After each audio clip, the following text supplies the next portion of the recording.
Well, hello again. Welcome to Horror in Detail. Today we are going to share Wendigo encounter stories. First story by you/I Merciless Void.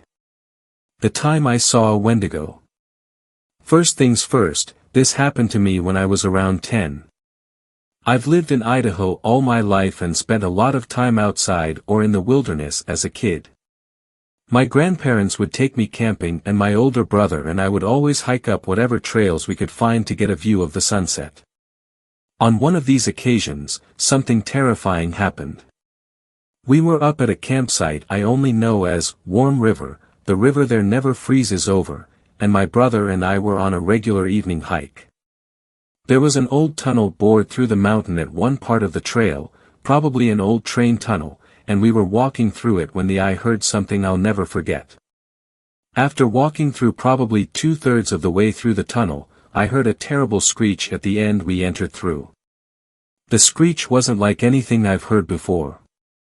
I've heard the screams of animals on dark and windy nights, I even think I've heard Bigfoot calls a few times, but never the metallic, grinding screech I heard that day. The point is, whatever the sound was, it did not sound natural in any capacity. I probably jumped 5 feet in the air when I heard it, and my brother shouted a few choice curses before shooing me quickly to the exit of the tunnel. At this point, my brother decided we should just continue walking and head back after whatever made the noise hopefully cleared out. We didn't have any firearms on us, so I was pretty upset. My brother reassured me we would be fine, and we made the walk back without incident. However, I didn't get any sleep that night. Whether it was the thing that screeched at us or just my imagination, I heard things moving around the campsite the whole night, as well as whispers echoing through the darkness outside the trailer. I woke my brother up a few times to check out what it was, but he refused each time, telling me that it was probably just other campers staying up late and enjoying themselves. The rest of the trip was pretty normal. We packed up the following day and my life continued as normal. I was disconcerted but chalked what happened up as a harmless event that I must have been exaggerating in retrospect. A few weeks later I went up to Pine Basin, an old ski lodge my family rented each year for family reunions. Here I would mess around with my cousins, our favorite activities being night games. We would play hide and seek, a game called Ghosts in the Graveyard, and other games like that. On one instance, I was chosen to be the seeker for a hide and seek game. Because I was one of the younger cousin, I got a flashlight as an advantage. Normally, all the younger cousins hid close to the lodge and the older cousins hid in the nearby trees or at the base of the nearby mountain. As I was searching near the bottom of the mountain, I heard a familiar whistle up the mountain a bit. We would always whistle as a hint at our locations. It sounded like someone was hiding way up near a tree known as the underwear tree, you can guess why, so I began trekking up toward the whistle. As I climbed closer, I got an uneasy feeling in my stomach. I continued on wearily, and convinced myself that I would be fine. I hated walking in the night alone, but figured whoever I find would walk me back to the lodge. As I neared the tree, I noticed that it was deathly silent. This alerted me that something was very wrong, because you could always hear the adults having fun back at the lodge. I was anxious to hurry back, so I called out, "I found you, Scott." I thought the whistle was my older cousins, "Come back down with me." I got no reply, but I wasn't planning on waiting. As I began walking back down the path, I heard a voice call, "You almost had me," so I ran back up to investigate. I flashed my light in the branches of the tree, and saw a monstrosity that was not my cousin. It looked like a poorly drawn stick figure made into a human with its emaciated figure and lifeless eyes. I remember its face looked like the skin on its head was being pulled from behind, it had torn and stretched features. As soon as I saw the creature I screamed, dropped the flashlight and ran back to the lodge. The entire time I ran I was overcome by an overpowering smell and I could hear the thing running after me. As I approached the camp I saw a few people, my cousins, at the bottom of the mountain waiting for me. I was crying and shaking and they took me inside. I told my dad what happened, but my cousins all said they didn't see anything following me. The adults kept us inside for the night, and I kept hearing sounds drifting in from the mountains. I never played night games after that happened, and was always terrified that my cousins wouldn't listen to my warnings. Ever since that night I have always felt uneasy up in those mountains. I used to be really religious and figured it was a demon of some kind trying to kill me or something like that, but those mountains have never felt the same after that incident. A few years ago the game, Until Dawn, became really popular and I watched a walkthrough of it on YouTube. When the Wendigo first appeared in game, I got chills down my spine. It was exactly what I saw, and I did a ton of research on them. I figure someone must have gotten snowed in at that old lodge and resorted to cannibalism, but that doesn't explain what happened at Warm River.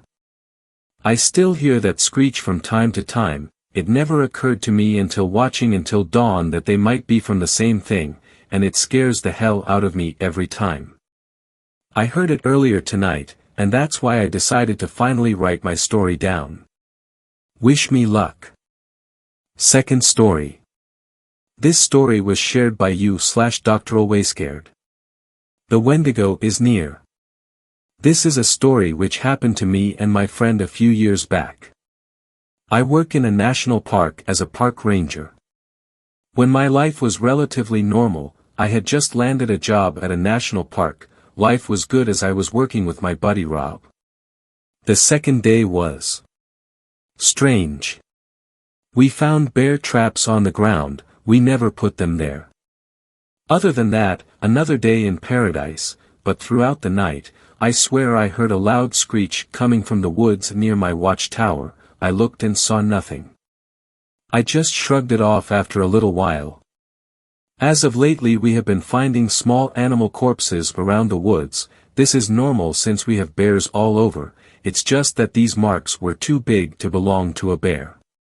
What's even weirder is we found a tooth inside of a bloody deer. This tooth was too huge and sharp to belong to a bear. I think we have a new animal in these woods.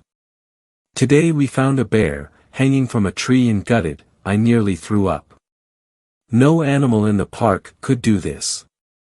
Boss told us from now on to stay at the watchtowers. I kept being reassured that everything would be fine, but at this point I just couldn't be too sure anymore.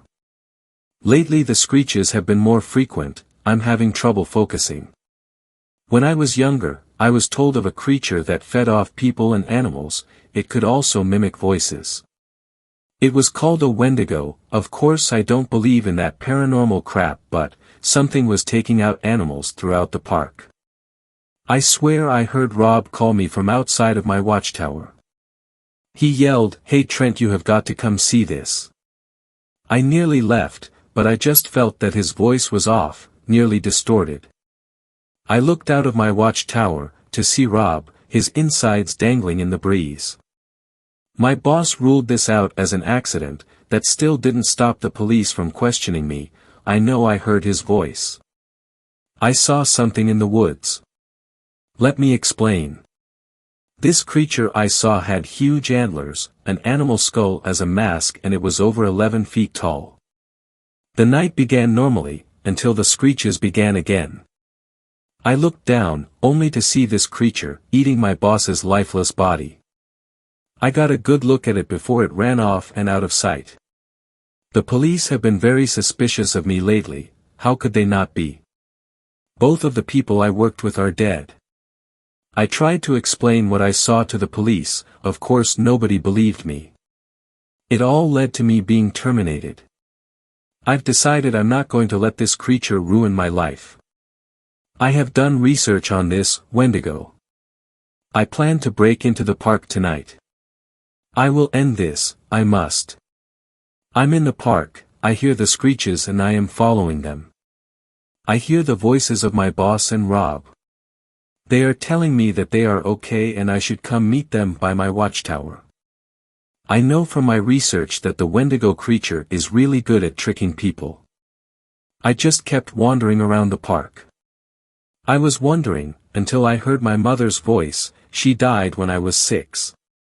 My instincts told me no, but I had missed her so much. Don't worry Mom, I'm coming. Third story. This story was shared by you/Emma Cameback. The Wendigo loves you. People always talk about how the Wendigo is so evil. Which sounds like a funny thing to say, people always talk about it, but what I mean is, when the Wendigo is being talked about, he's portrayed as a malevolent being who couldn't care less about the lives of human beings. The implication is that the Wendigo doesn't like to socialize. You couldn't be more wrong. The Wendigo is utterly fascinated by other people, their thoughts, their feelings, what makes them tick. He'll ask questions other people won't think to ask, and he'll inhabit bodies others have tossed aside. I met a woman earlier today, an ordinary day until she knocked on my door. She was an older woman, over 60, with messy gray hair and a smile that suggested a much younger age. She said her name was Doris as she grabbed my hands, looking at me with pleading eyes. I asked her what was the matter. Doris claimed it was vital she speak with me. She said she believed she had been sent here by a higher power. As I stood blocking the door, I asked Doris what her religion was. Not a mainstream one, she said. I won't preach to you about the afterlife or what it means to be a good person. We both laughed at the same time, the same old lady cackle. A harbinger of things to come, I guess. I invited Doris in, instantly liking the woman. She sat at the kitchen table while I put on hot water on the stove for tea. All I had was Earl Grey, from when my girlfriend comes over. I reached into the shelf where we stored our tea and took out 2 bags of Earl Grey. Milano cookies too. Doris asked if I had a philosophy for my life, and I hesitated, clandestinely wiping some stray crumbs off the counter. I couldn't understand why, but I really cared what this woman thought of me. I don't know, I said. Live and let live, I guess. As long as no one is hurting me or my family. Doris nodded, an odd smile on her face. Her face seemed like it started to melt then, skin dripping like candle wax. Are you okay? I could hear the sound of my own voice, but it sounded far away as the question escaped my lips. Doris acted like she didn't even hear me, and she began talking about an alternative religion that would let me carve out my own path. And even if I walked my own path, I didn't have to do so alone. She wondered if I knew about the grace of the Wendigo, a great power that seethes in all of us. Doris grew antlers and eyes as red as a blood moon. I saw that playful smile on her face, suggesting hundreds of years of wisdom. I could tell by the grin that she, the Wendigo, liked tricking people. It was a gentle kind of deception, the kind that made you feel good. You laughed afterward when the joke finally clicked. I looked at her face. More melted skin fell from it and landed bubbling on the wooden table. I felt a little dizzy but pleasantly so. We talked some more, about philosophy, life, and religion. I realized then that there was no difference between these concepts. One lived as one believed. I believed that the Wendigo had my best interests at heart. Its trickery amounted to harmless play, and if you think about it, that's how friendships are forged, through fire and the twisting of flesh for some conscious purpose. I felt such a deep connection as I stabbed her neck. I cried. I thought about how she had changed my life, opened up my mind to new possibilities. I enjoyed our conversations, which branched out into many, infinite conversations. It was as though I had known Doris for years. A mentor that had faded away because of my omnipotent hand. The old woman became a husk, a skinless lump in the middle of the floor. Lit candles encircle her corpse, and I'm sipping Earl Grey tea in her honor. I'm sitting here, wearing the skin of Doris, my friend. Such a surreal feeling. If you don't believe me, try it out for yourself. But be warned. You'll never experience anything like it again. The immense spiritual pleasure dissipates eventually, but the lifeless wrapping remains. I never had a true friend until I met Doris. Now I'm watching the Wendigo devour her like a rabid dog. With each finger consumed, I'm losing my connection to her. All the neat things we talked about, gone like the wind. I'm hearing whispers, faint echoes that prove to me our conversations actually happened. The Wendigo is my friend now, even if it's from a distance. He can be your friend too. He loves you. Fourth story. This story was shared by you/spoopy_hollow. Unidentifiable 10-foot-tall creature spotted in Lebanon, Maine. My sister and I were driving to a haunted walk in Lebanon, Maine called Destination Haunt, and while in the town trying to find the place we drove onto this really old dirt road called Lord Road from the east. At the time we turned onto the road it was day and the sun was out. As soon as we started driving down, the sky turned near black like night as if the sun was setting and a fog engulfed the road. We quickly started joking about how this is like one of those wrong turn roads in those horror movies where a group of kids get lost in the woods and never leave. It added to the effect when we drove over a old wooden bridge suspended over a river. My sister acknowledged the narrowness of the road and asked how two cars could fit traveling in opposite directions. I joked, well, no one ever leaves this place. In Maine all you see are fields of trees for hundreds of miles at a time, but the trees on this road looked unusually different. They were all collectively old and had the color sucked out of them, their branches and bases curved in usually zigzag patterns unlike conventional trees that grow in a pattern to get the most sunlight. I drove a few miles until I had enough of the massive puddles and decided to call the place we were trying to find. They told me that their location was miles away on the west side of this road and to turn back because the east side was flooded and we should enter the west end entrance located on the other side of town instead. We turned around and saw a moose walking across the road, very normal in Maine, but right behind it was a 10-foot-tall black as can be two-legged and unnaturally slim creature running unnaturally fast across the road. My sister screamed, it looked like Slender Man. Only it had huge black jagged horns and had no apparent bodily features or shape to it. It looked like a 2D cut out of an unnatural human. When we drove by where he ran we looked into the woods and saw it standing on two legs next to the moose. It leaned over in a hunchback manner and started walking around on all limbs, and there were others just like it emerging from the mist. We drove the hell out of there hoping my engine wouldn't seize from the huge-ass puddles, but on our way back we saw two abandoned buildings with old cars from the 50s and 60s that rotted into the earth. Those houses were not there before when we originally drove down. The creepiest part was when we got back to the main road because the sun was almost set and the sky almost pitch black. When we pulled out of the road the sun reappeared, the sky readjusted to day as if nothing ever happened. Later that night I looked at Google Maps and the road was completely different on there, filled with things that wasn't there when we driving, and all the houses looked new.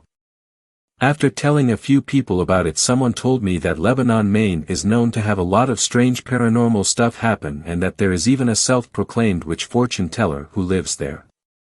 Has anyone here experienced something like this? Fifth story. This story was shared by you/Sugavin. There is something unexplainable in the forests of Oklahoma. The United States is, no doubt, a diverse land of many different forms of life. From the fierce grizzly bears in the mountains of Alaska, to the stealthy alligators in the swamps of Florida.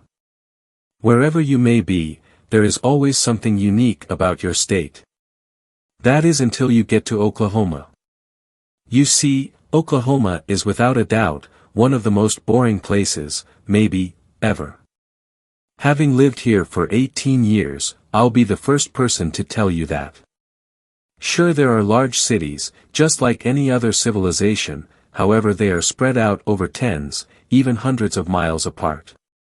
What you are left with in between those cities is what some refer to as the sticks, or the boondocks, or the country, whatever you choose to call it, and that is where I'm from.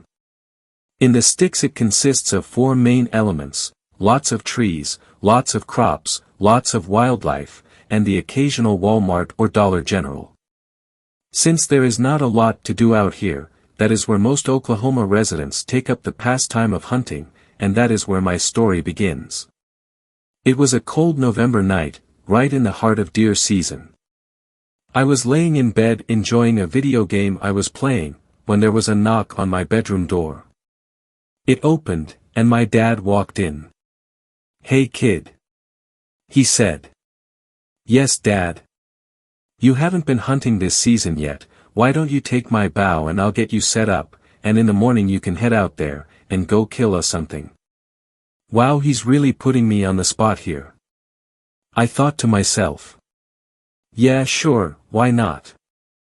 I said to him. He told me to dress warm and to meet him outside by the front door in 10 minutes so we could walk out to the spot, so I would know where to go when it was time to leave tomorrow. We began our walk into the woods. With every step we took, I began to get a little bit more annoyed. Where are we going? I thought we were just gonna go behind the house. I didn't know we were gonna have to hike to the hunting spot. Damn, what was I thinking? I should have just said no. When we finally arrived at the hunting spot, we were more than a mile out into the wilderness behind my house. He finally stopped by a huge oak tree and pointed his flashlight at some cedar trees that were off to the side. "Do you see it?" he said. "No," I replied. He walked closer and shined his flashlight into the trees, to reveal a tiny chair that was hidden under some tree branches and sticks. "That is where you're gonna set up in the morning, got that?" I nodded my head as he tossed out some dried corn, to attract the deer in the morning, when I came back. "What time do I need to head out here?" I asked my dad, expecting him to say 6 to 7 a.m. He then muttered, "You need to be up and ready to head out by 4 a.m. My heart sank, it was going to be pitch black outside. There's no way I was going to be able to make it all the way out here in the pitch black. We finally made it back to the house by 11:30 and I headed up to my room, to get as much sleep as possible before this hunting trip. I awoke to the painful sound of my alarm blaring into my dark room. I looked at my phone and it was 3:40 a.m. I sighed and sat up. I put on the warmest clothes I could find and made my way out into the living room. There on the couch sat my dad's bow, 2 arrows, and a small but sharp hunting knife. I grabbed the gear plus a flashlight and made my way out the front door. Navigating the woods at night was an extremely frightening experience that took much longer than what I would have wished. I left my house at 4 a.m. and I did not arrive at the hunting location until 4:37. I was impressed with just how many trees I managed to walk into and how many times I almost tripped over large logs, even with the help of my flashlight. Once I arrived, I sat down in the little uncomfortable plastic chair and began waiting. My dad wanted me out here so early because it makes it a lot easier for the hunter to sneak into his spot and the deer not being able to watch him. I'll never forget the paranoia I experienced in those woods, in the pitch black. The feeling of not wanting to breathe too loud because something or someone might hear you is like no other. After roughly 15 minutes of sitting in the quiet darkness, I heard it. Sticks snapping and leaves crunching. It was a deer walking to my spot.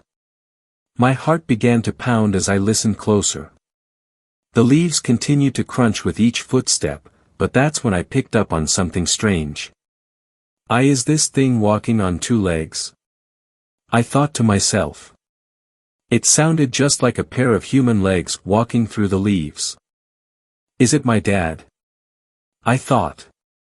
Maybe I forgot something at the house. Surely it has to be him. But no, it couldn't have been him. The footsteps were coming from the woods, not the trail we walked.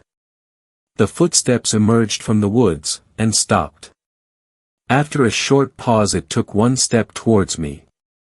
A moment later it took 1 more step in my direction. I began to get nervous. Deer shouldn't be acting this way, what the hell is this thing?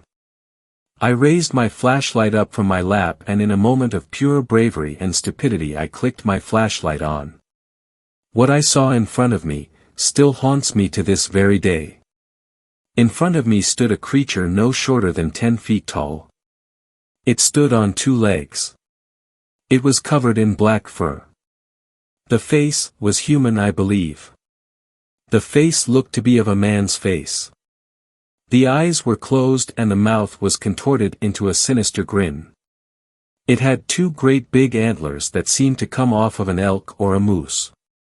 It had hooves for feet, and its arms were long and skinny but had what appeared to be claws on the end of its hands. As soon as I saw this thing, I clicked off my flashlight, praying it didn't see me. Too late.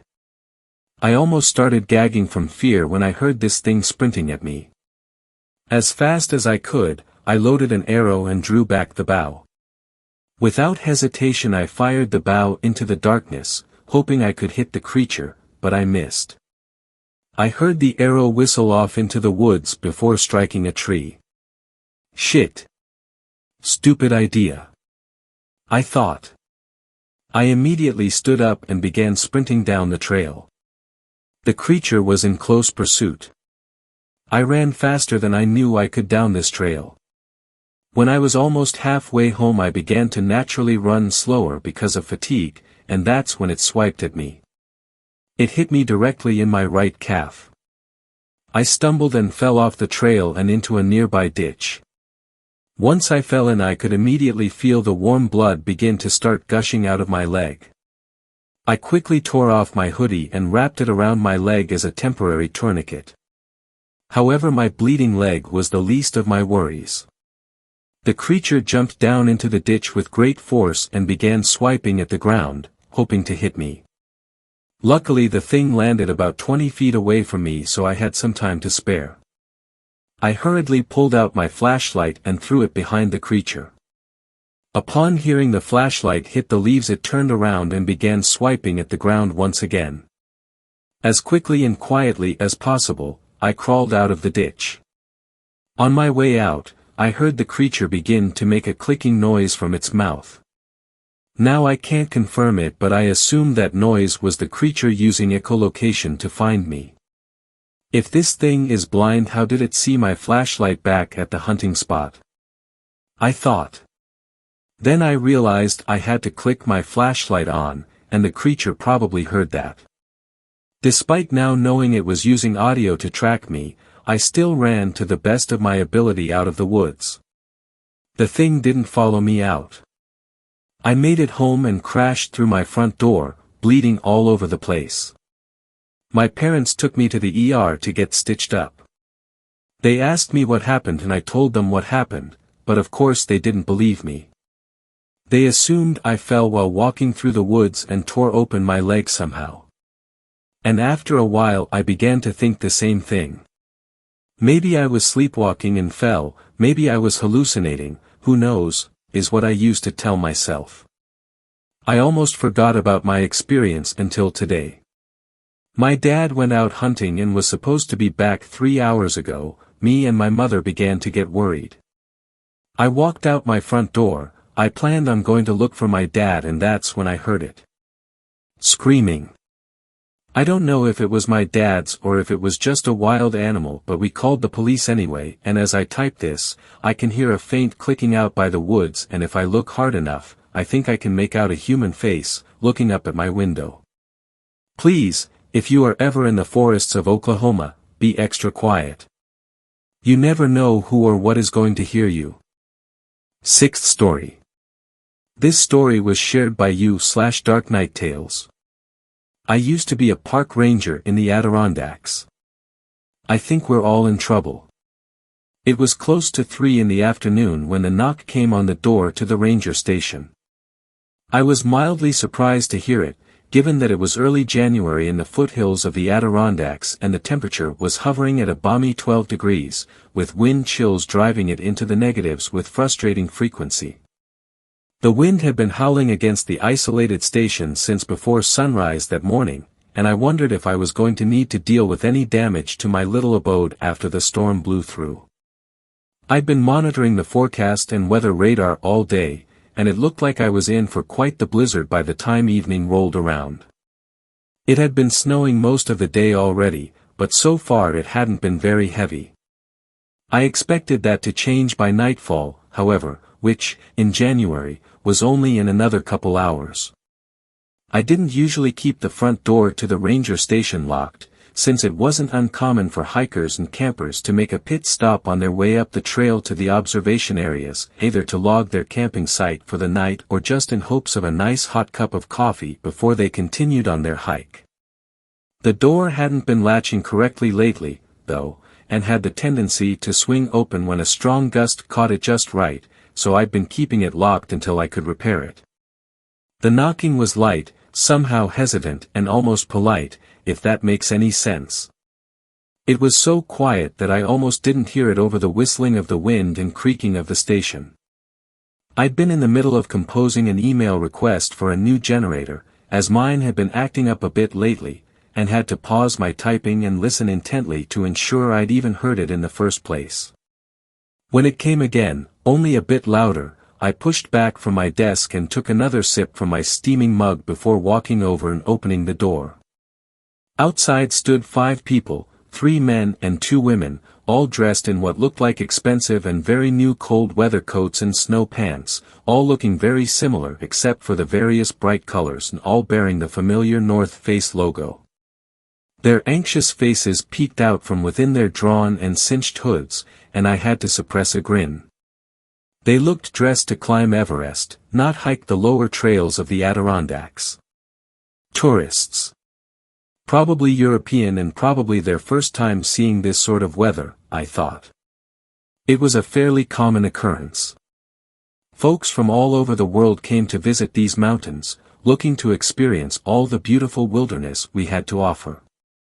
I wasn't unsympathetic. If you weren't used to the unpredictable climate here in the winter, it could quickly catch you by surprise and get dangerous very quickly. "Hi there," I said cheerfully, stepping back into the doorway and motioning them inside. "Come in out of the snow and warm up by the fire." The man who'd been knocking turned to his companions, said something in Spanish, and then turned back to me with a wide grin and nodded, stepping past me and into the warmth of the station. The rest followed quickly, anxious to get out of the chill wind that was blowing hard outside. As soon as they were all in, I closed the door again and locked it to make sure it didn't blow open.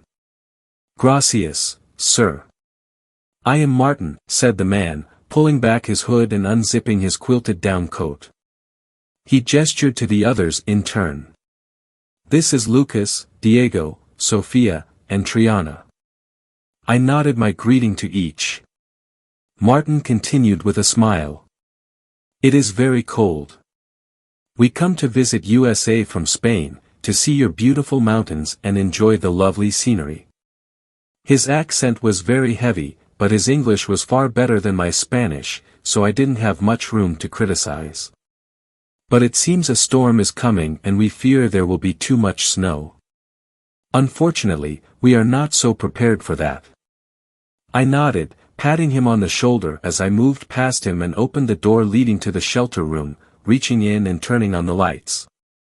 "That's certainly true, my friend. I'm afraid we're in for a bit of a blizzard this evening." "Bad time for a winter stroll through the mountains," I said. "Fortunately, we happen to have enough space for you and your friends to make yourself at home and wait out the storm. My name is Jackson Turner, Ranger. There's coffee over there on the table, and bunks and a comfortable sitting area in here." When the group just stared at me blankly for a moment, I got the feeling I'd lost most of them somewhere along the way. Instead, I just offered the friendliest smile I had and gestured to the room. At that, they all grinned and nodded their thanks as they quickly shuffled past me, dropping their packs on various bunks and beginning to remove their cold weather gear.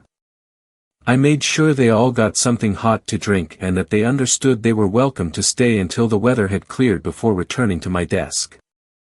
They all seemed very pleasant and grateful for my assistance, and they drifted from my thoughts as I continued my administrative work. It was another hour before the second knocking rapped at the door, this one slow and oddly arrhythmic, almost a staccato beat, somehow unsteady and not as tentative as my other guests had been.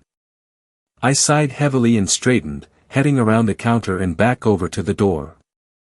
I hadn't had any visitors to the ranger station in a week or more, and now they were pouring in like this was a Holiday Inn Express or something. I unlocked the door and pulled it open, putting on my official greeting smile once again. In the doorway, shoulders and hooded head covered in a layer of icy snow, was a man of roughly my height, about 6 foot or so. Unlike the others, he wasn't dressed in fancy, color-coordinated cold weather gear, but instead wore a mismatched combination of clothes, like he had raided the bargain bin at a second-hand expedition store.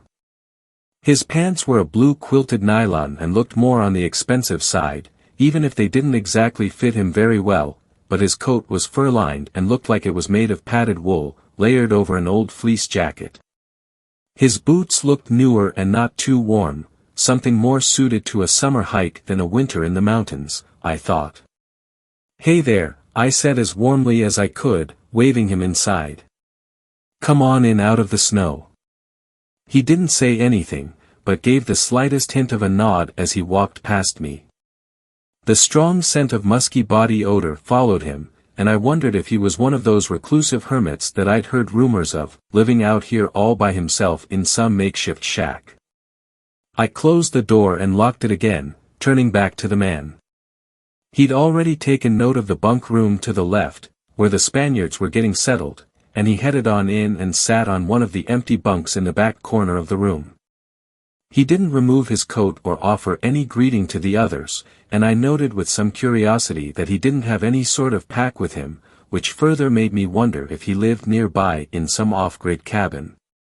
I could see that the others were smiling and making pleasantries towards him, but he just sat there, dark eyes quietly watching the activity without a single word. There was the slightest hint of a smile upon his lips, incongruous and somehow unnerving. It only took them a few moments to abandon their attempts at including him in conversation and turn back to their own group, speaking quietly in Spanish amongst themselves. For a moment, I wondered if he might be in some sort of shock. The temperature was dropping pretty quickly outside, and it had already been too cold for some of the clothing he wore. I considered giving him a quick once-over to make sure he didn't have any frostbite or signs of hypothermia, but something about him told me he might not be so welcoming to my attention. I stood there in the doorway to the bunk room for a minute, looking over the scene. Something about the newcomer seemed off, somehow. I couldn't quite put my finger on it, but the way he moved, his lack of communication, the way he was just sitting there perfectly still on the corner bunk, just seemed strange. There was something else, too. Something that I couldn't quite put my finger on. Something that tickled the back of my consciousness, just out of reach, more an instinctive unease than coherent thought. I found myself hoping the man would spend a few minutes warming himself and then be on his way again. Turning my attention to the others, I realized that they must have found something odd with him as well, as they had all subconsciously clustered around the end of the table farthest from him and were speaking more quietly than before, more subdued. I noticed them periodically casting quick, uncomfortable glances in his direction, but never for more than the briefest of moments, as if they were just reassuring themselves that he hadn't moved and was still sitting there. I also noticed curiously that none of them sat with their back to the man, likely also subconsciously. I was just about to walk over and talk to him, to shake the odd feeling away, when Martin appeared in front of me, his brow furrowed. "Sir, my friends and I are worried about the other campers," he said. This drew my attention. There weren't any campers registered to be out here today. Was the newcomer one of them? Maybe they were in trouble. "What campers?" I asked with a frown. He motioned vaguely to the north. We passed their campsite on our way to the observation point, before the weather turned us back here. Maybe a half-kilometer up the trail, in a clearing beside a small brook. He cast a quick look over his shoulder at the stranger sitting in the corner. There it was again, I thought, that same unease. Martin continued. There were 3 of them, 2 men and a woman. They had some of those cold weather tents set up and seemed to be well prepared for the storm, at least as far as we could tell. We stopped and warmed ourselves by their fire for a bit. They seemed very experienced and were not concerned about the cold, but I am no expert. Well, it sounds like they should be okay, I said with the best reassuring smile I could muster. They should have checked in with me, but if they're as prepared as you think, I'm sure they'll be just fine. When the storm passes, I'll head up there and check on them, just to make sure. He flicked his eyes to the man again and then locked them with mine with a surprising intensity, like he was trying to tell me something with his gaze alone. He lowered his voice and said, the campers, they were all wearing very good clothing. Sophia's brother is a climber in some very cold regions and she recognized the camper's gear as similar to what he uses. Even better news, then, I started, but Martin cut me off. Exactly like the pants that man is wearing now, he said quietly. I looked over at the man again, once again taking note of his hodgepodge combination of clothing. The gloves he still wore looked to be thin and ill-suited to the winter weather, but looked well-made and would have been fine for a mild autumn outing. He still hadn't moved or said anything, and his emotionless eyes drifted slowly across the Spaniards with what seemed to my growing paranoia like a hungry interest. It was almost like he was inventorying them, evaluating them, somehow. Once again, that tickle in the back of my brain, telling me something was not quite right with the man. Something was just a little out of place, but I still couldn't figure it out. It set my teeth on edge. I looked back at Martin. Are you sure? He shrugged. As sure as we can be. Sophia says she is certain, but the rest of us do not have the experience to recognize these details as well as her. Was this man with them? I asked, but I already knew the answer. Martin shook his head. No. I have never seen him before now. He leaned in a little closer and lowered his voice. This man, there is something, he said, trailing off, unable to find the right words. I nodded. I know. I feel it, too. I walked back to my desk and opened a drawer, retrieving the holstered handgun and attaching it to my belt. The spare magazine went into my pocket, and I grabbed my heavy jacket from a nearby hook and pulled my fur-lined hat over my ears. Martin followed me, watching with interest. I looked over his shoulder, making sure we were out of sight and earshot of the bunk room. I'm going to check on the camp. Have you ever handled a shotgun? I asked. He nodded. I hunt pheasant with my cousins every year. I am a very good shot. Good, I said. That doorway beside my desk is my room. Right inside you'll find a 12-gauge pump, loaded but not chambered. If you need it. He just gave a silent duck of his head. I should be back within the hour. I know the place you're talking about.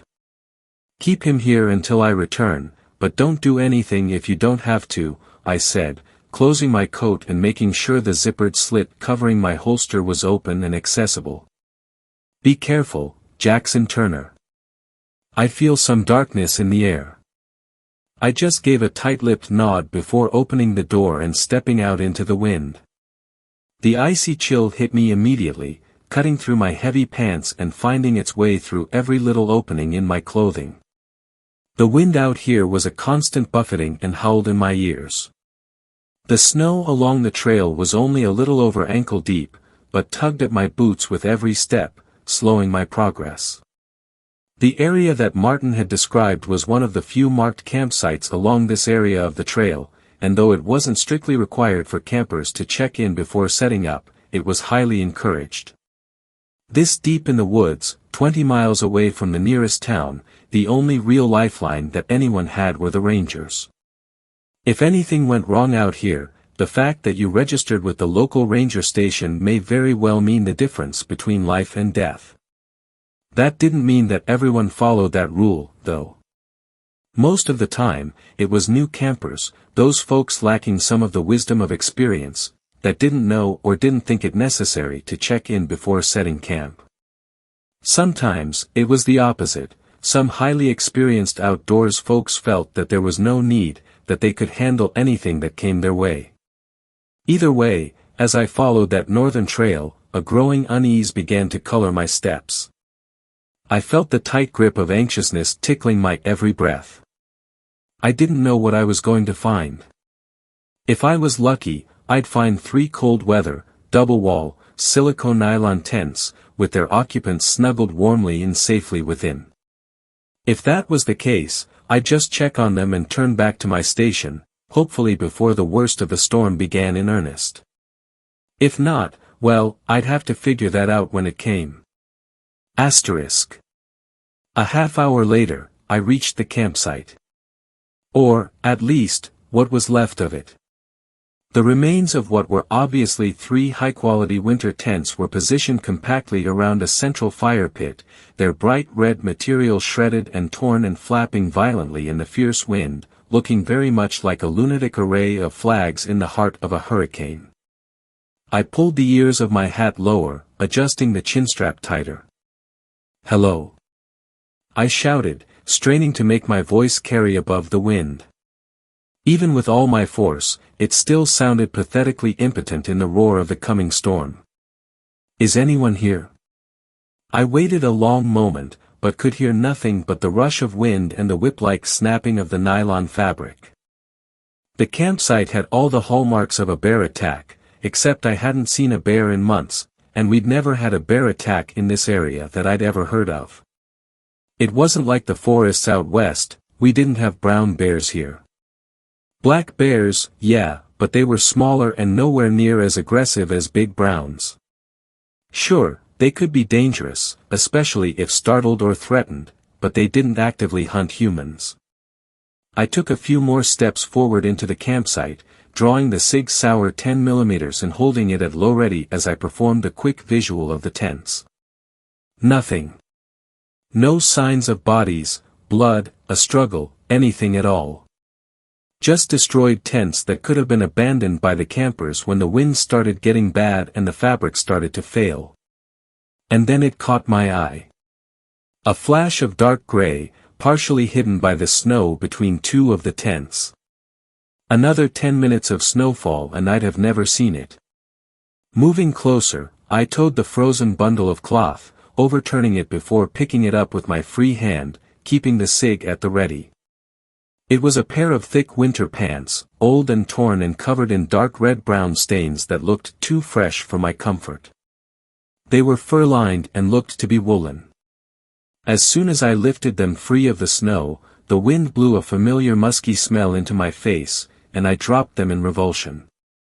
Another 2 feet beyond, the hint of blue in the white drift drew my attention, and I cautiously approached. I recognized the puffy material of a cold-weather jacket, and when I reached out to expose more of it, I staggered backwards in shock, realizing suddenly that I was looking at a crudely dismembered arm, still wrapped snugly in its warm jacket sleeve. I cursed aloud and stumbled backwards, tripping over the stones surrounding the fire pit and falling hard on my ass, eyes wide and not even registering the pain of my tailbone meeting the frozen ground. I sat there, hyperventilating, for what felt like minutes, long enough that the frigid chill was settling into my legs and backside from where I sat dumbly in the snow, eyes wide and breath ragged. It was only when my arms began to shake that I realized I was gripping the handgun as tightly as I could, aimed insanely at the gray mass of frozen trousers on the ground before me as if they were going to suddenly spring to life and attack. "Shit," was all I could think to say as rationality suddenly returned, clearing the pulsating red spots from my vision and slamming my thoughts back to the present jarringly. The pounding in my ears began to lessen, replaced once again with the unrelenting wail of the wind. I leapt to my feet and started running back along the trail, back to my station, where Martin and Lucas and Diego and Sophia and the other girl, whose name I couldn't remember, sheltered from the coming storm with. With what? Was he some sort of psycho serial killer, stalking the lonely hiking trails of upstate New York? That didn't make any sense. I'd been here for 3 years and never heard of anything like this. As I ran clumsily through the snow, which was now halfway up my shin, I thought back to those gray pants, discarded in the campsite. They had been shredded, not just torn and ripped from age and wear.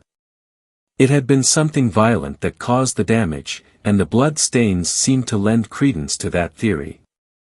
So, whatever had happened, the stranger had decided to replace his damaged and stained pants with those of his victims.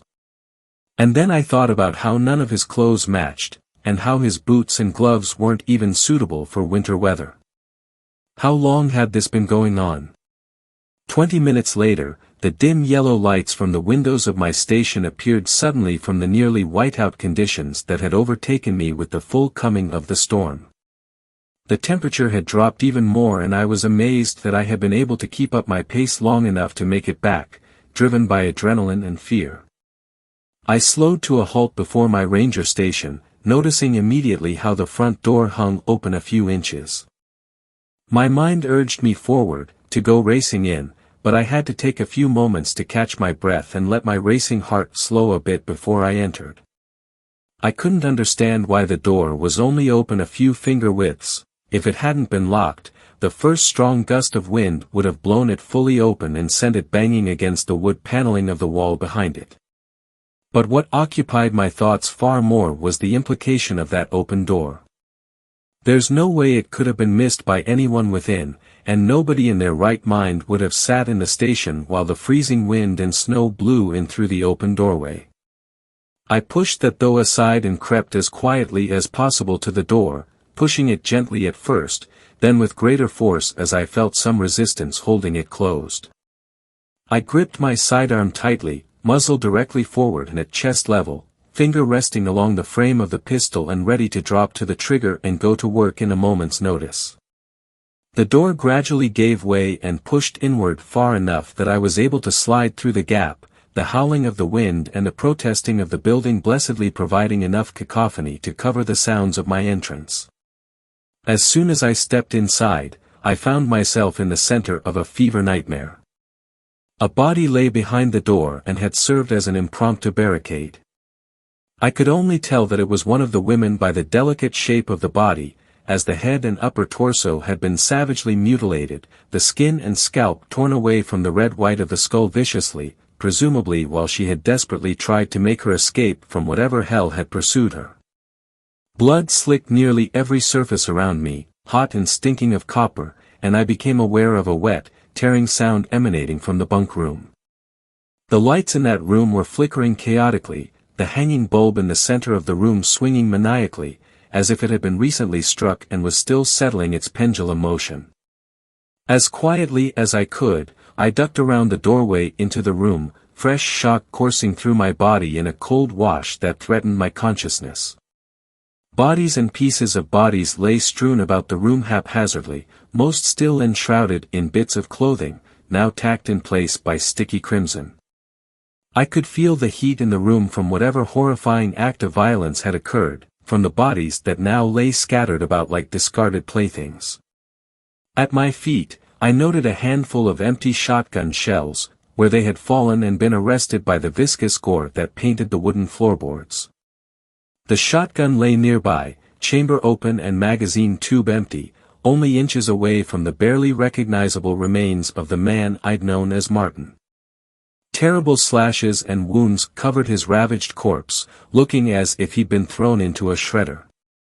His limbs were outstretched and only attached by the yellowish tendons and pink muscles which now lay open and exposed.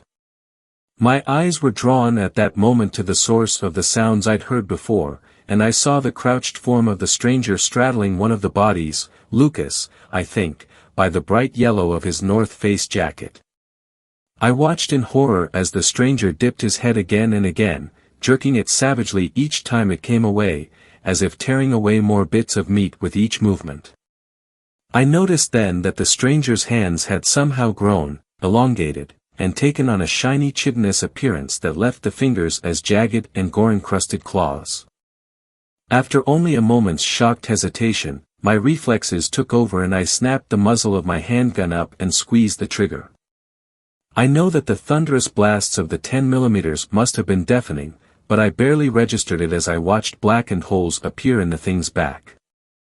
It threw its head back in what I can only hope was pain and cried out in a shrieking screech that drowned out all else. I squeezed the trigger again, and another bullet punched its way through the horrifying thing. Suddenly, almost faster than I could track, the stranger exploded up from where it had been feasting and lit upon the wall, its terrible claws sinking into the wood and holding it in place as it turned its head 180 degrees to face me. The eyes had turned completely black and grown to the size of golf balls, and the jaw looked almost to have disjointed from its skull, the skin at the corners of its mouth drawn back in a hideous grin that stretched nearly from ear to ear, exposing a mouth full of shark-like triangular teeth, now stained bright red. It tensed, and an instant later it had leapt to the next wall, gripping the exposed wood like some monstrous insect, eyes fixed upon me. Before it could make another move, I fired again and again and again, my panic-induced attack miraculously finding purchase more often than not as empty brass cases ejected against the doorframe next to me, ringing out like death bells. Then there was a long moment of silent stillness in the room, and its black eyes were fixed on me, still unnervingly cold and alien. I tensed, waiting for the thing to pounce towards me, but it was clear I'd heard it. I don't know how badly, but black ichor dripped from the half-dozen wounds punched by my hollow points, and I thought I heard a sickly rattling in its slow, deep breaths. With a final ear-splitting, otherworldly shriek, it leapt again, this time away from me and through the window at the rear of the room. The glass shattered outward, and then it was over. I stood alone in this charnel house, left only with the remains of the 5 Spanish tourists and the disconcerting awareness that the slide of my handgun was locked back, smoke lazily drifting from the barrel and the magazine now empty. Asterisk. That was almost a year ago, and I've since transferred from field operations to an administrative position within the Park Service. My office is located in the middle of a city, surrounded by people and without a lonely forest or dark wilderness in sight. After the investigation died down and the deaths were ruled as animal predation, I tried to return to my posting, but I just couldn't do it. They tore down the old station and built a new one closer to the trailhead, and I thought I could get past it, but I kept seeing that stranger, that creature, every time I closed my eyes. A few times in the dark stillness of the night, I thought I could hear that banshee wail echoing in the distance. Once or twice, I think I heard more than one. I slept with my handgun on the nightstand and the shotgun propped next to my bed, and kept the doors locked at all times. I couldn't shake the feeling that it was still out there. Maybe searching for me. Maybe it needed to make sure that I wasn't able to tell anyone about it. You see, in the time since that horrible night, I've scoured the internet for any possible explanation for what I saw. I consulted any self-proclaimed cryptozoologist or paranormal investigator that would speak to me, but nobody had any rational explanations beyond fairy tales and urban legends, and invariably I was left with as many questions as I started with. And then I tripped across an article one day that changed everything for me.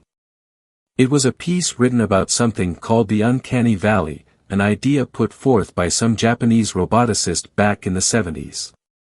At first, I almost passed it over, since it seemed mostly to relate to robots and computer graphics and how people feel increasingly uncomfortable the more realistically human they appear. But then I read a theory about why people may react this way and how it may be an evolutionary artifact left over in the dark corners of our reptilian brains. About how, at some point in our distant shared racial history, there may have actually been predators that looked almost human. They may have appeared so close to our ancestors that they were able to blend in with us almost perfectly. According to the theory, primitive humans may have developed a keen sense of facial recognition as a survival mechanism. This may have been passed down through genetic memories, fading just a little with each generation until today, where it existed as little more than an instinctive warning when we looked at someone who wasn't quite right. Someone who seemed almost normal, but perhaps with the slightest of imperfections that made them seem just a little wrong. Someone that our instincts told us didn't belong, someone who wasn't really one of us at all. I wondered if these things have been with us all along, hiding among us, stalking us from within our own numbers. Yesterday, on my commute to the office, I noticed a young woman sitting by herself in the back of the subway car. Even though it was crowded, the seats beside her were empty, and I noticed that the other commuters almost seemed to be avoiding getting too close to her. I don't think anyone really realized it, but people kept glancing uneasily at her out of the corners of their eyes. There was nothing overtly out of place with her, and it could have just been happenstance that nobody had elected to sit down next to her. I just couldn't shake the feeling, though, that something just felt off. 7th story. This story was shared by you/insomniac_writer. If you see a structure in the woods, leave it alone. Hello everyone, Jethro here. I'm still in Paris, but not for long. In a few days I'll be back home together with Molly. But I'm not writing this to tell you about my romanticism with Molly, I'm here to tell you how I met that asshole. As you know, well if you didn't you will now, I'm a hunter for the paranormal, demons, cryptids, and all the other ingredients that form this shit soup, my life. I get contracts from people around the globe, hunt this, we'll discuss the pay afterwards, or, I think I accidentally summoned a demon, I need help. How you accidentally summon one of Satan's slaves is beyond my thinking, but some people are, apparently, dumb enough to do that. How do I get the contracts you ask? Well, through a site on the deep web, it's pretty hidden, but not impossible to find, and I take care of unwanted guests, so it's probably the safest space on the platform. This site also led to my unwanted friendship with Azaf. It was 9 p.m. on a Tuesday. I wax fixing some looks on my site, to make it more aesthetic, as if anyone cared.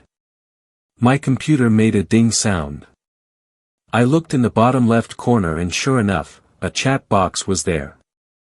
Hello Jethro, name's Azaf, I heard a lot about you, especially that you are very talented in paranormal shit, so I decided this was the best place to come. I need help regarding a stone formation. Doesn't sound bad, I know, but bear with me. Last week it wasn't here, 2 days ago it was. It also came packed with some hooded figures that always sit in the middle, and I don't like uninvited guests on my property. I also work in the same range as you, but I'm afraid that if those hooded things attack I won't be able to kill them alone, so I want you to help me take care of them.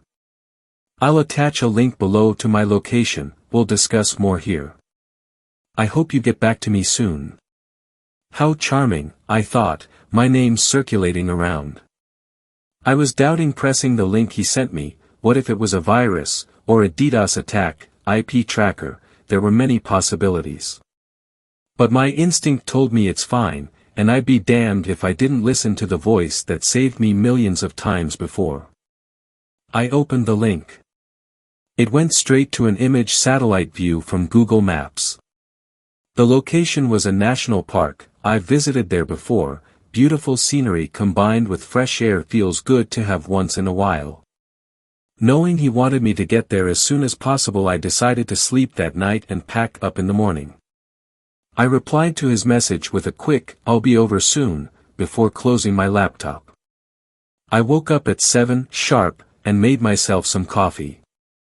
The trip was 3 hours away, I'll surely need some. I packed up everything I needed, got in my Ford truck and drove to Azaf. The drive was peaceful, the roads pretty empty since it was so early in the morning. I admired the trees I was passing by while listening to old rock music. I finally got there, starving. Someone was already waiting for me. "You Jethro?" asked the man without missing a beat. He looked stressed. He wasn't very tall, 5 feet 7 inches, but was very well built.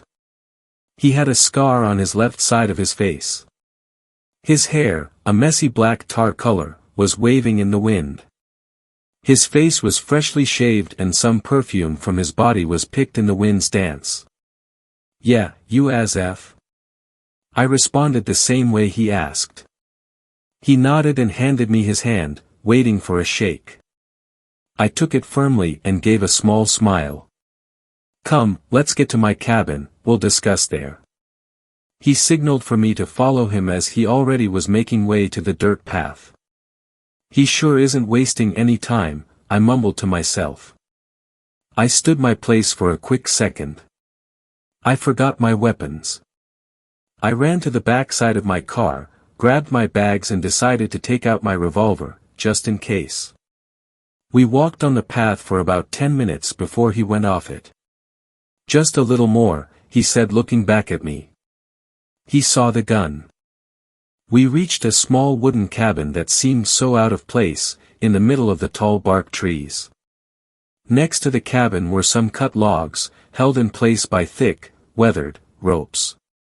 We went inside, a fireplace was dimly burning some wood, next to it more, small cut logs, laid waiting for their demise. It was cozy. There was also a bookshelf, full of books, mostly classic and old, but there were some new ones, next to it a couch. Perfect length from the fireplace to keep you warm but also not burn you. On the left side was a bed where, I guessed, Azaf slept. The bed was made from more logs, refined and oiled so they looked shiny and fine. You want a drink? Asked Azaf before pulling out a half-empty bottle of scotch. Too early for me, I replied, kindly denying his offer, but I'm starving if you have some food. Oh sure. He replied, going to the freezer and pulling out some frozen, round pre-cooked beef. He placed 2 pieces on a porcelain plate, setting it next to the fire. While those warm up, let's talk about the situation. Suggested Azaf with a warm and kind tone. For a man doing my job he sure was cheerful. Tell me about it. I said, agreeing with what he said. Well, I was chilling in my cabin early morning about a week or so ago. I have a few morning folks who like to take walks through here. It's safe and the morning fresh air makes for a good waker. I got a knock to my door, followed by 2 more. It was one of the men who walks here. I welcomed him in, asking what's up. He told me that the stone formation I built was pretty damn good and just wanted to come congratulate me. I looked at him with an eyebrow raised before asking dash. He stopped his tail before getting up, going to the beef. It was warm now. He placed the 2 beef on 2 round buns that already had cheese on them and handed them to me. Hamburgers, neat. I thought while starting to chomp down on them like a hungry dog. I was a hungry dog. He continued, while sipping his scotch from time to time, keeping his red lips moist. Like I was saying, I asked him about the stone formations he was talking about since I knew well I didn't build any, neither was I a sleepwalker architect. He looked at me, confused, before telling me to come with him. We walked for about half an hour before reaching them. Sure enough, tall stone pillars, like the Stonehenge formation, stood in the woods, rising up from the ground, looking like they were always there. I was even more confused now, wondering how they appeared there. He chuckled proudly at the fact that he was right and I was wrong, but my stomach started to turn for some reason. Something was wrong about them. Where they stood nothing got close, no animals, no vegetation, it was just the ground's forest circling this weird structure. I got closer to it. My knees felt melty, I barely could walk. My hands were floppy, it somehow weakened me. I went back to the folk as fast as I could and told him to get out of here. His proud expression turned to fear. He knew I was serious when I started yelling. He went home and I closed the park following the next second. Ever since then I kept an eye on them. Sometimes I hear mumbling, like someone singing some type of song, but the noise comes from seemingly thin air. I decided to reach out to you when the hoods first appeared. He finished the story as I finished my food. It was good. I stared to the floor, my mind trying to figure out what was going on from what he told me. I finally got an idea. Do the hoods appear only during the night? Yeah. Alright then, can we go to the formation now? I asked him. His eyes changed, a worry look was written in them, but he agreed nonetheless. Sure, just don't get too close. I know what I'm doing, don't worry. I told him with a chuckle. He was dead serious, my chuckle slowly dying in his piercing stare. We walked for 30 minutes, as he said, before we reached them. I stared at them for a second before being interrupted by Azaf. What do you think? The same look of concern plastered on his face. I can't tell much if I don't get close. Also, you didn't mention the candles that are around the middle of this thing. What candles? He said before looking closer. He indeed saw what I've seen. Small red candles were placed tidy around the structure and around the middle. His face said it all. Can I get closer? I asked him, breaking his chain of thoughts. It's your funeral. He said. Grim way of saying yes, I thought. As I got closer I felt everything slow down. Air, motion, sounds. Indeed, it was weakening me, not enough to kneel me down but enough to slow me. It was like gravity got heavier. I got to the middle of it and looked around the stone pillars. They looked like polished stone, no cracks, no signs of being weathered. On their sides were symbols going from top to the bottom. Only once have I seen them. They were demonic symbols. Their roles are, as you expected, to help summon hellish creatures or portals.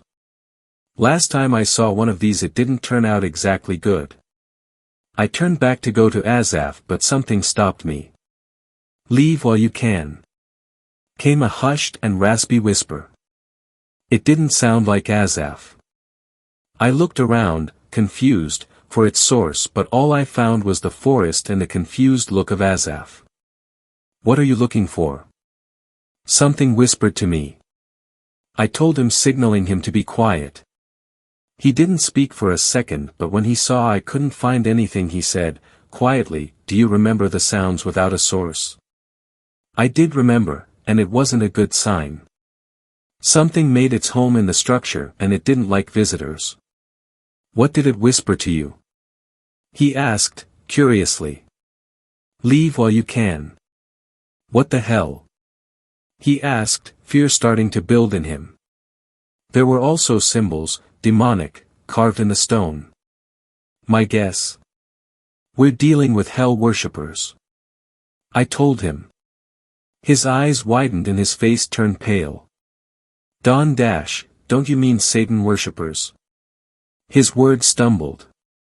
Those are different, they only worship Satan. These one are trying to summon a portal or hellish creatures, and usually people die when that happens. I informed him, all the joy that was in him left. How do we deal with them? We need to wait till it's night, so they come to worship, summon, whatever. We attack them, leave no survivors.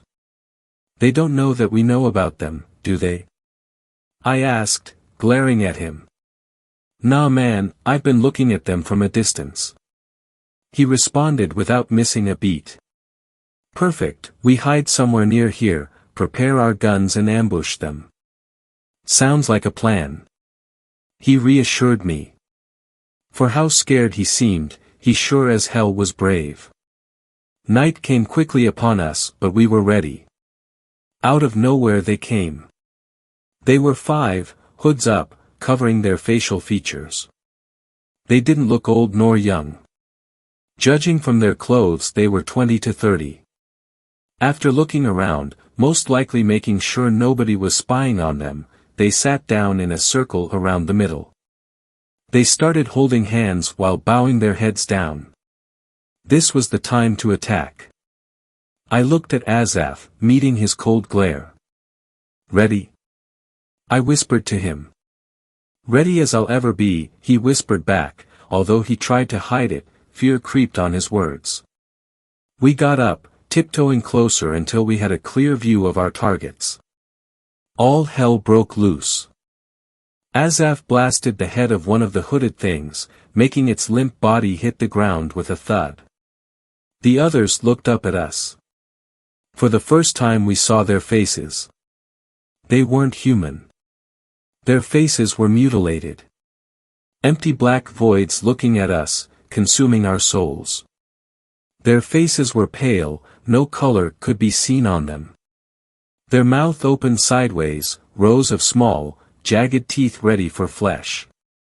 Their ears were slit, with strange symbols marked on them like they were marked on the rest of their face. "What the hell are these things, man?" shouted Azaf at me, fear overwhelming him. "I have as much of a fucking idea as you do." I yelled back, "We need to stay calm, don't let them get through you." "Harder than it sounds," he said, his voice now trembling. Was he about to cry? I wondered to myself. They hissed at us for a few seconds before attacking. They were fast, too fucking fast. They took advantage of the trees, climbing on them to pounce from above. I managed to shoot one in mid-air with my shotgun. Only 3 were left, Azaf managing to kill another one shortly. Although they were fast and damn fucking ugly, they weren't very resilient. Little did we know the worst is about to come. Before killing the last 2, one of them hissed at us again, this time it was intelligible. "We told both of you to leave, now you'll burn in hell." The thing started laughing hysterically. The second one started saying some sort of chant. At first the words sounded normal, but as the chant went longer it got considerably faster. Its eyes turned into their sockets, now bleeding red liquid, as it started floating. Strange, visible, energy was circling him in an endless loop. Me and Azaf couldn't help but glare at the scene. We were mortified, frozen in place. Our bodies refusing to do anything. In the background the first creature kept repeating, "Yes. Yes. We're going home. We're going home." The creature was, now, around 10 feet from the ground while suddenly everything stopped. Sounds, movement, gravity, blood flow. The demon fell down, hitting the ground hard, bone cracking coming from its body. We expected it to be dead, it wasn't. A few seconds later some sort of portal opened. We could only see fire inside it. The sound that came from it was worse. Millions upon millions of tortured screams shrieked in a painful symphony. My ears were hurting. I looked at Azaf, he was trying to cover his ears too, but that didn't work. The sound was too strong. We were fucked unless we did something. We did the only thing we could do, shoot at the portal as much as we could. The bullets were landing but they were going inside. We remembered the 2 creatures. The first one was still laughing. I put a shot in its eyes, "Fuck you asshole." Azaf was about to do the same to the second one but it got up. It floated again, only now it was even less human than before. As it floated, arms thrown wide, in AT pose, it started blabbering something. Another fucking chant. I yelled annoyed. I looked at Azaf. His gaze met mine. Something was wrong.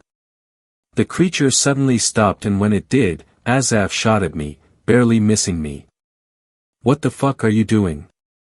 I roared, tears starting to form uncontrollably in my eyes. "You're going to die for your sins, you mortal pleb," yelled Azaf back. Then it clicked. The demon took control of Azaf's mind, making him try to kill me. I couldn't bring myself to shoot him for some reason.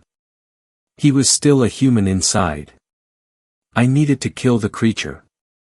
My task only got harder when from the portal 2 skinwalkers and 2 wendigos came. "Oh, give me a fucking break, will you?" I shouted at the creature. Deep down I really wanted it to give me a break. The thing only laughed at me, staring at me, its stare saying, "See you in hell, idiot." The demon went to the portal, closing it. It was me versus everything. I checked my ammo bag, thank God I always bring more than I expect is needed. The Wendigos pounced at the same time. Their smell of decay and death hitting my nose like a fire truck. I barely managed to dodge before the skinwalkers followed them. One of the walkers threw me to the ground, luckily I had a tight grip on my shotgun. I shot 2 rounds in the ground while trying to aim at them. I managed to do it and I shot one of the skinwalkers straight in its face, making it flop to the ground, its face turning to a fleshy and bloody mush. The others shrieked angrily. My friend snuck behind me, shooting at me. Motherfucker hit my shoulder, but luckily it wasn't with the shotgun he had. It was with his pistol. I don't know what he did to the shotgun. I squealed in pain, shoving him to the ground. I'm not gonna kill you, asshole. I squeaked at him before I got thrown into a tree by a Wendigo. My shotgun fell to the ground, but luckily I managed to flip my rifle from behind, fully auto-ing the Wendigo's body. He fell on top of me. Its weight felt like crushing my bones. I finally managed to shove it away from me. I looked up, seeing the demon laughing while applauding.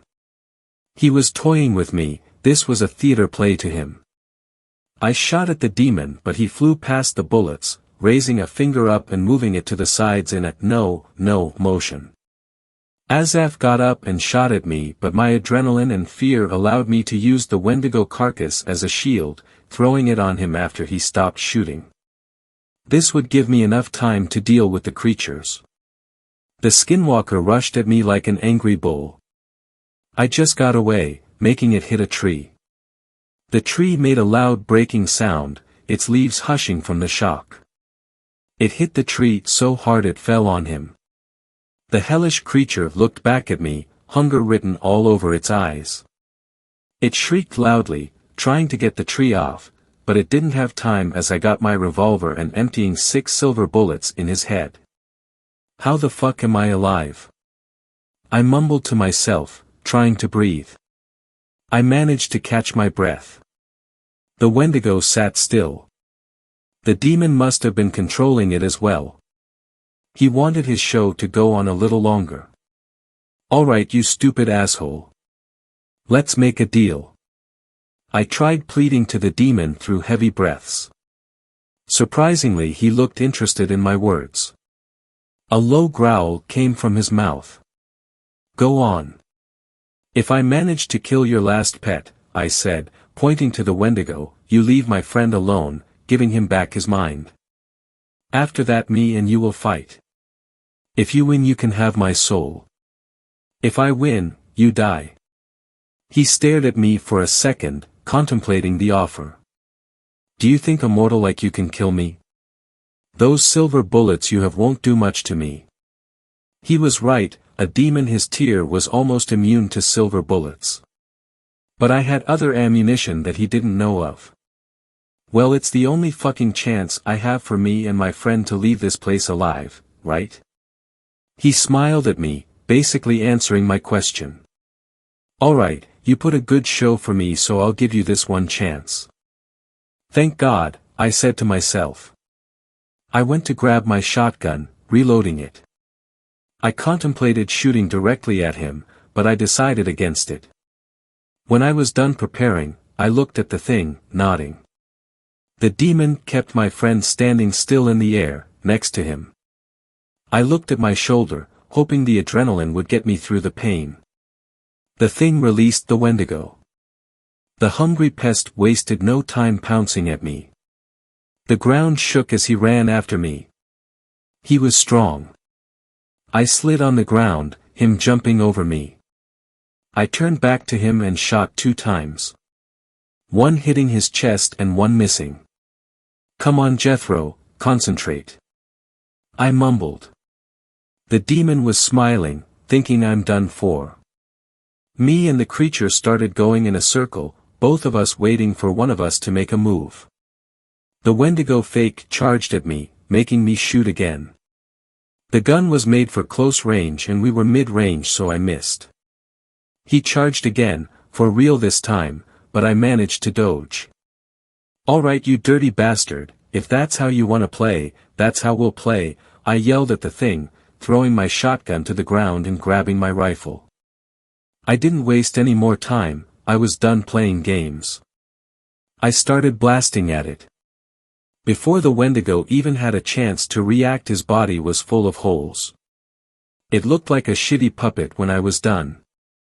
It fell to the ground, its last stare giving me a chill. The demon looked at me. For the first time I could see a trace of emotion. He was impressed. "A deal is a deal." I yelled at him, pointing towards Azaf. He shrugged at me before putting him down. "I won't give him back his mind. If you kill me he turns to normal anyways, plus I don't want him attacking me." The demon told me, a wide smile on his face. "Fine, just put him down, let's get this over with." I told the demon, trying to sound brave. Truth is, I was tired, so fucking tired. And the pain of my bruises and wounds started to creep all at once, my adrenaline barely keeping them in its lead. As the demon was letting Azaf down, I loaded silver bullets blessed by an actual angel. Again, a story for another time. I didn't have many, but I believed enough to take the demon down. As I got ready, so did the demon. He attacked. He was ruthless, its claws moving quick, swiping from side to side. It almost ripped one of my arms off, but I managed to stumble out its way, getting some distance. It was no use. The pain overtook me. I laid, sitting down on the cold, hard forest ground, leaning on a tree. "Any last words, mortal?" asked the demon, sick excitement leaving mouth. "Yeah dash." I paused to catch my breath. "Die you asshole." I finally muttered out, bracing for the impact. The demon looked at me confused before bringing his clawed hands upwards in a swift motion. It didn't have time to finish. As I was laying there, helpless, I heard a yelling from behind the demon before the gunshots accompanied it. It was Azaf. He rushed to my side, but I didn't hear what he said since I passed out. I woke up at the hospital, apparently 2 days later. That's what Azaf told me anyway. I stood in the hospital for a few more months before I recovered. I had a broken arm, a broken ankle, and my back was badly damaged, barely not reaching my spine. The official cause was that me and Azaf were cutting down trees. One fell on me. As for the gunshot wound, I bribed the staff with $5,000, since they needed some new equipment anyways. When I was finally let out, Azaf invited me to his new place. He sold the property and moved further inside the city. "Hey man, come inside," said Azaf, moving from the way, opening the door fully. His new apartment was pretty big but also cozy. He sat me on the couch in front of a glass table. A wide flat screen TV was attached to the wall across the couch. "How have you been?" he asked me, looking me up and down, noticing the scar that the bullet left in my skin.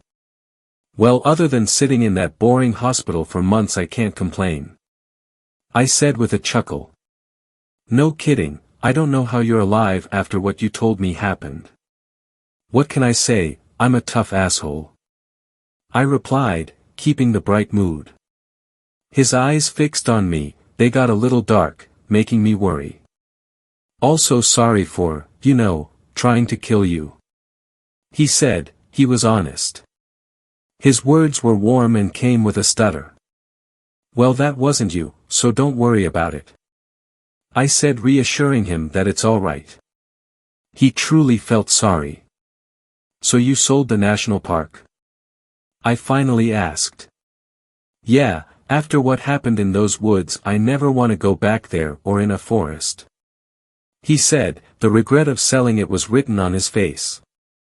"You gotta do what you gotta do," I said. He smiled before saying, "I guess." "Oh yeah, since you're so tough we should team up," he said. I knew this was coming. Yeah, it'll be cool, but I work alone. I said, denying his offer. Ah, bummer, guess this is where we part ways then, but you owe me for saving you. He said, a grin forming on his face. I can't complain, I guess, I do owe you. I said, a little annoyed, but what was I supposed to say? How did you save me anyways? Oh right, you blacked out. The demon was so concentrated on you, on his pride, his victory, that the spell or whatever he had on me became weak. I somehow managed to snap from it. I took your rifle, it was on the ground next to the demon, he didn't see me. I blasted the rifle at its head. It collapsed on the ground after a few shots. I don't know what bullets you had in it, but they did wonders. I got you in my car and rushed to the hospital.